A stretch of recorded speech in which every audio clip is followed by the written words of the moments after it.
Hello friends, मैं हूं आशीष। आप सभी का स्वागत करता हूं हमारे इस चैनल पे। तो उत्तर प्रदेश के रिजल्ट को डिक्लेयर कर दिया गया है। मेरिट लिस्ट को देख करके जिस हिसाब से आप हैरान थे, उतना ही आप हैरान यहाँ के रिजल्ट को भी देख करके हो रहे होंगे। यूपी में इस हिसाब से पिछले 2 साल में बदलाव आया है कि यहाँ के कॉलेजेस की डिमांड इतनी बढ़ती चली जा रही है, लोगों का डिपेंडेंसी इतना बढ़ गया है यहाँ पे कि कट ऑफ बढ़ती जा रही है। हर साल आप देख रहे हैं कि यहाँ पे सिचुएशन में बदलाव आता जा रहा है। एक टाइम पे यूपी में लोअर स्कोर पे यानी कि 200 या 200 से नीचे के स्कोर पे कोई ना कोई ऑप्शन मिल जाया करता था, बट अब ऐसा सिचुएशन नहीं दिख रहा है। आने वाले टाइम में भी सिचुएशन यहाँ पे और डिफ़िकल्ट होती चली जाएगी।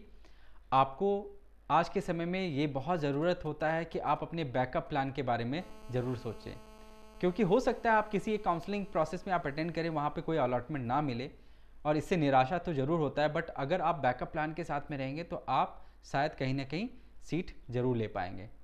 तो जिन बच्चों को सीट यहाँ पे मिली है उनको मैं बहुत बहुत बधाई देना चाहता हूँ, और जिन बच्चों को सीट यहाँ पे नहीं मिली है आप निराश ना हो, आपके लिए अभी भी ऑप्शंस कई सारे बचे हुए हैं। आज के इस वीडियो के माध्यम से मैं आपको यूपी के प्राइवेट मेडिकल कॉलेज की क्या कट ऑफ गई है, क्या डिफरेंस रहा, और साथ में बताऊंगा कि क्या रिपोर्टिंग फॉर्मेलिटीज़ होती है, क्या क्या डॉक्यूमेंटेशन है, सिक्योरिटी डिपॉजिट जो आपने सबमिट किया है उसे आप कैसे रिफंड ले पाएंगे। साथ ही मैं आपको बताऊंगा कि सीट सरेंडर का क्या प्रोसेस होता है। तो आखिर तक जरूर वीडियो में बने रहिएगा ताकि आपको इन सब बातों पे बेहतर क्लैरिटी मिले। तो आइए शुरुआत करते हैं प्राइवेट मेडिकल कॉलेज की कट ऑफ को देख करके। श्री राम मूर्ति बरेली जो कि बहुत टॉप मोस्ट कॉलेज है यूपी के अंदर में, बहुत आश्चर्यजनक बात है कि पिछले साल के मुकाबले थोड़े मार्क्स का ही, बट यहाँ पे रैंक में थोड़ा डिफरेंस आया है। कट ऑफ इसकी थोड़ी गिर गई है पिछले साल के मुकाबले। 94,467 का कट ऑफ था पिछले साल, यहाँ पे 95,262 पे भी सीट मिल गई है इस साल। शारदा मेडिकल कॉलेज ने हर कॉलेज में कट ऑफ इनका सबसे हायर साइड पे है। 502 मार्क्स पे आखिरी सीट अलॉट हुई है। यहाँ पे 50,913 रैंक का डिफरेंस आया पिछले साल के मुकाबले। सुभारती में 38,213, थोड़ा सा सुभारती में इम्पैक्ट आया है, जो कि इनकी फ़ी हाइक को लेकर के जो बातें चल रही हैं कि बुद्ध माइनॉरिटी में अपने आप को ये कन्वर्ट करना चाह रहे हैं, जिसके पीछे इनका लीगल प्रोसेस भी चल रहा है, इसके वजह से थोड़ा इम्पैक्ट इस पर आया है। अदरवाइज थर्ड पोजीशन पे ये कॉलेज हमेशा रहता था। इस साल इससे कट ऑफ हिंद बाराबंकी की ज़्यादा हो गई है। 474 मार्क्स पे वो कॉलेज अलॉट हुआ है। 72,469 का कट ऑफ डिफरेंस है रैंक में। रोहिलखंड मेडिकल कॉलेज बरेली में 428 मार्क्स पे सीट क्लोज हुई है। 42,317 रैंक का डिफरेंस आया है। मुजफ्फरनगर में भी ऑलमोस्ट कट ऑफ एक जैसी है, 428 मार्क्स पे भी यहाँ पे भी सीट मिली है। कट ऑफ में जो रैंक में डिफरेंस आया 45,813 का। हेरिटेज में 17,124, यानी कि यहाँ पे बहुत बड़ा गैप नहीं है। पिछले साल के मुकाबले बहुत ज़्यादा डिफरेंस यहाँ पे नहीं आया। 397 मार्क्स पे यहाँ पे सीट अलॉट हो गई है। रामा मेडिकल कॉलेज कानपुर में 382 मार्क्स पे सीट क्लोज हुई है। 27,044 रैंक का डिफरेंस आया है। सरस्वती मेडिकल कॉलेज में बड़ा एक गैप देखने के मिल रहा है, 79,570 रैंक का। 416 मार्क्स पे यहाँ पे सीट क्लोज हुई है आखिरी। हिंद मेडिकल कॉलेज सीतापुर जो कि फीस स्ट्रक्चर बहुत लोअर साइड पे है, उम्मीद थी कि इसकी कट ऑफ बहुत बढ़ेगी। 398 मार्क्स पे ये कॉलेज क्लोज हुआ है। 89,710 रैंक का डिफरेंस आया पिछले साल के मुकाबले। केडी मेडिकल कॉलेज मथुरा की कट ऑफ जो गई है 2,22,251 की, यानी कि मार्क्स जो है 378 का। 87,893 का कट ऑफ रैंक में डिफरेंस आया है। इस कॉलेज को इसी साल रिकॉग्निशन मिली है, उसका भी ये बहुत बड़ा इम्पैक्ट आपको देखने के लिए मिल रहा है। रामा मेडिकल कॉलेज हापुड़ जो कि ग्रेजुअली एक अच्छा परफॉर्मेंस कर रहा है, हर साल इसकी इंप्रूवमेंट हो रही है। 355 मार्क्स पे यहाँ पे सीट क्लोज हुई है। 57,106 का रैंक का डिफरेंस आया है। मायो बाराबंकी की भी फीस स्ट्रक्चर कम है, इसके वजह से इसकी कट ऑफ हायर साइड पे 373 मार्क्स पे ये कॉलेज क्लोज हुआ है। 85,233 रैंक का डिफरेंस आया है। राष्ट्रीय मेडिकल कॉलेज बरेली में 337 मार्क्स पे सीट अलॉट हुई है आखिरी। 56,990 रैंक का डिफरेंस आया है। टीएच मिश्रा में एक तरह से आप देखिए कि जो कॉलेज इमर्जिंग होता है वहाँ पे कट ऑफ ग्रेजुअली बढ़ता जाता है, बट टीएच मिश्रा में जिस तरह से लोगों ने सोचा था कि कट ऑफ बढ़ेगा, उसी हिसाब से आप देखिए यहाँ पे देखने के लिए मिल रहा है। 72,006 रैंक का डिफरेंस आया है। 334 मार्क्स पे सीट क्लोज हुई है। प्रसाद मेडिकल कॉलेज को भी रिकॉग्निशन इस साल मिली। 316 मार्क्स पे ये कॉलेज क्लोज हुआ है। 43,893 रैंक का डिफरेंस आया। अब सबसे बड़ा जो रैंक का डिफरेंस आपको देखने के लिए यूपी में मिलेगा वो है नोएडा इंटरनेशनल और यूनाइटेड। इन दोनों ही कॉलेज की फीडबैक इतनी अच्छी आई, नया कॉलेज होते हुए भी लोगों ने इस पर ट्रस्ट किया और इसकी वजह से इनकी कट ऑफ आपको बहुत ज़्यादा हायर साइड पे देखने के लिए मिल रही है। नोएडा इंटरनेशनल की पिछले साल की कट ऑफ थी 3,88,616, इस साल ये कट ऑफ बढ़ करके 2,61,858 हो गया है, यानी कि 350 मार्क्स पे यहाँ पे सीट क्लोज हुई है। 1,26,758 रैंक का डिफरेंस आया है। जीएस मेडिकल कॉलेज हापुड़ में है, 313 मार्क्स पे ये क्लोज हुई है, 88,720 रैंक का डिफरेंस आया है। सरस्वती उन्नाव 40,794 रैंक के डिफरेंस के साथ में 284 पे क्लोज हुआ है। Krishna Mohan medical college Mathura 281 marks पे क्लोज हुआ है। अब देखिए national capital region institute of medical science Meerut में है ये कॉलेज, 286 मार्क्स पे ये क्लोज हुआ है। 96,640 रैंक का डिफरेंस आया है पिछले साल के कंपैरिजन में। यूनाइटेड मेडिकल कॉलेज में एक्सपेक्टेड था कि ये डिफरेंस देखने के लिए मिलेगा, 1,81,966 का रैंक का डिफरेंस आया है। 317 मार्क्स पे ये कॉलेज क्लोज हुआ है। वेंकटेश्वरा मेडिकल कॉलेज और वरुण अर्जुन मेडिकल कॉलेज, इन दोनों कॉलेज की कट ऑफ सबसे लोअर साइड पे रही है, यानी कि 265 और 263 के स्कोर पे ये दोनों कॉलेज अलॉट हो गए थे। नया मेडिकल कॉलेज जो कि नारायणा खुला था कानपुर में, इस कॉलेज में आप देखिए कि कट ऑफ बाकी के कॉलेज जो कि पहले से इस्टेब्लिश कॉलेज हैं उनके मुकाबले इसकी कट ऑफ हायर साइड पे है। रीज़न ये भी है कि इसके हॉस्पिटल प्री एग्जिस्टेंस है और ये कानपुर में सिचुएटेड है, तो लोकेशन का भी बहुत बड़ा फ़ायदा मिलता है किसी भी कॉलेज को।